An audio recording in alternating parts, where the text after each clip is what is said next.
Did you know a convicted murderer walked out of prison the day Jesus was crucified? His name was Barabbas. He had been sentenced to death. The execution was scheduled. His name was on it. Then Pilate gave the crowd a choice. They chose to free Barabbas. They chose to crucify Jesus instead.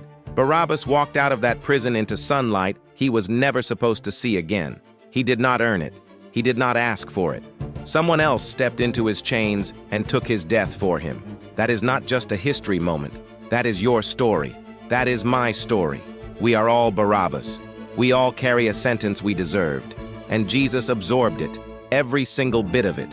Not because we were good, because he chose to. The real question is what Barabbas did with that free afternoon. What are you doing with yours? If you believe Jesus took your place, pray this with me right now. Lord Jesus, I know I am a sinner. Forgive me. I give you my life. Amen.